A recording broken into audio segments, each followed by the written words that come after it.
আমরা এনসিপি আমাদের পক্ষ থেকে পুরো বাংলাদেশের মানুষের সামনে আমাদের 24 দফার একটা ইশতেহার দিয়েছি। এই 24 দফার ইশতেহারে 21 নম্বর যে দফা, সেখানে ছিল যে জলবায়ু সহনশীলতা এবং নদী ও সমুদ্র রক্ষা।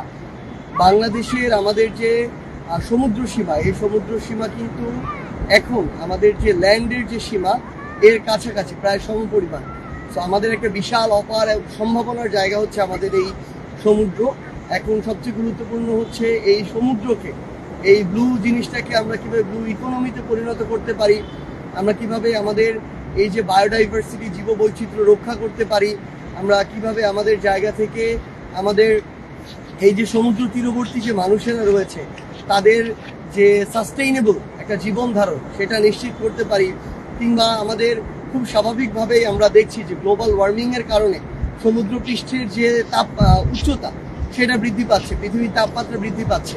তো এর ফলে কিন্তু আমাদের সমুদ্র উপকূলীয় বিশাল একটা জনগোষ্ঠী অদূর ভবিষ্যতে, আমরা যেটা প্রত্যাশা করি না তেমনটি হতে পারে যে সেই আমাদের ভূমিগুলো কিংবা বসত বাড়িগুলো সমুদ্র গর্ভে চলে যেতে পারে। তো সেই জায়গায় আমাদের প্রয়োজনীয় ব্যবস্থা নেওয়া এবং আমাদের এ সকল জায়গা থেকে সরকারের কিছু গুরুত্বপূর্ণ দায়িত্ব রয়েছে।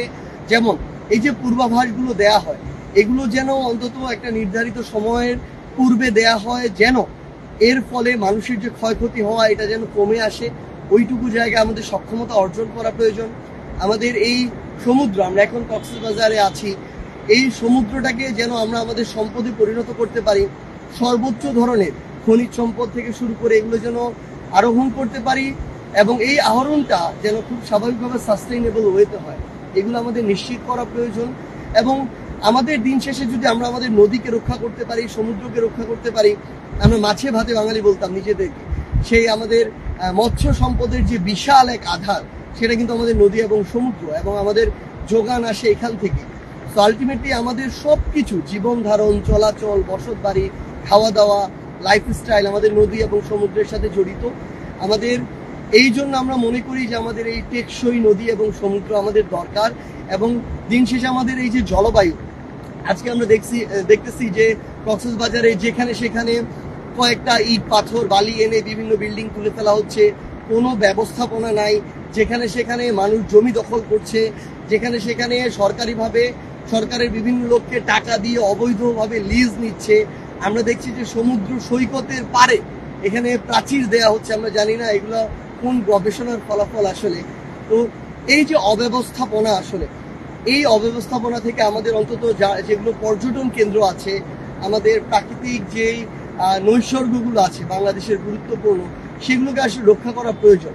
দিন শেষে এই পরিবেশটা যদি না থাকে তাহলে গ্লোবালি আমাদের জলবায়ু দিন দিন নষ্টের দিকে যাবে। তো সামগ্রিকভাবে আমরা আমাদের পক্ষ থেকে, এনসিপির পক্ষ থেকে একজন সাধারণ মানুষ হিসেবে বলবো, আমরা যেন আমাদের পরিবেশ এবং জলবায়ু নিয়ে সচেতন হয়ে উঠি। আমরা যেন আমাদের যে নদীগুলো রয়েছে, আমাদের সমুদ্র রয়েছে, এগুলোকে যেন রক্ষায় আমরা কাজ করি এবং আমাদের দ্বারা, আমাদের কোনো পদক্ষেপের কারণে এগুলোর জন্য ক্ষতি না হয়, সেই বিষয়ে যেন আমরা আমাদের ব্যক্তিগত জায়গা থেকে, প্রাতিষ্ঠানিক জায়গা থেকে আমাদের কার্যক্রমগুলো পরিচালনা করি। এবং দিন শেষে এই ইশতেহারকে সামনে রেখে এনসিপি তাদের সর্বোচ্চটুকু দিয়ে কাজ করে যাবে।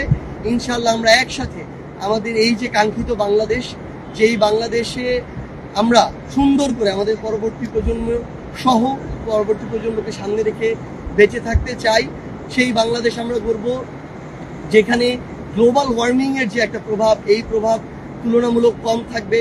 কার্বন নিঃসরণ করে ওই উন্নত যাদেরকে বলা হয় দেশ, তারা আর ভুক্তভোগী হয়ে আমরা। আমাদের এই বিষয়ে বৈশ্বিকভাবে আমাদের সকল দাবিগুলো তুলে ধরতে হবে এবং আমরা যেন সকলে সচেষ্ট হই। আমরা যত্রতত্র প্লাস্টিক ব্যবহার এটা যেন বর্জন করি আমাদের জায়গা থেকে। এবং আরেকটি গুরুত্বপূর্ণ কাজ হচ্ছে এই যে অব্যবস্থাপনা, জমি দখল, মানে সমুদ্র পারে কে কতটা জমি দখল করে কি ধরনের রিসোর্ট তৈরি করবে, কি করবে, কে হোটেল দিবে, এগুলোর প্রতিযোগিতা চলতে থাকে। কিন্তু আমরা মনে করি এখানকার যারা রাজনীতিবিদ আছেন, এখানকার যারা স্থানীয় প্রশাসন আছেন, আপনারা আপনাদের জায়গায় অন্তত এই বিষয়ে সচেতন থাকবেন যে আমার সমুদ্রের জমি কিংবা আমাদের সমুদ্র পাড়ের জমি, আমার পাহাড় কেটে যেন এ ধরনের অবৈধ ব্যবস্থাপনাগুলো না হয়। আমরা ইনশাআল্লাহ একসাথে আমাদের সুন্দর যে বাংলাদেশ, সেই বাংলাদেশ গড়ে তুলব। ইনকিলাব জিন্দাবাদ।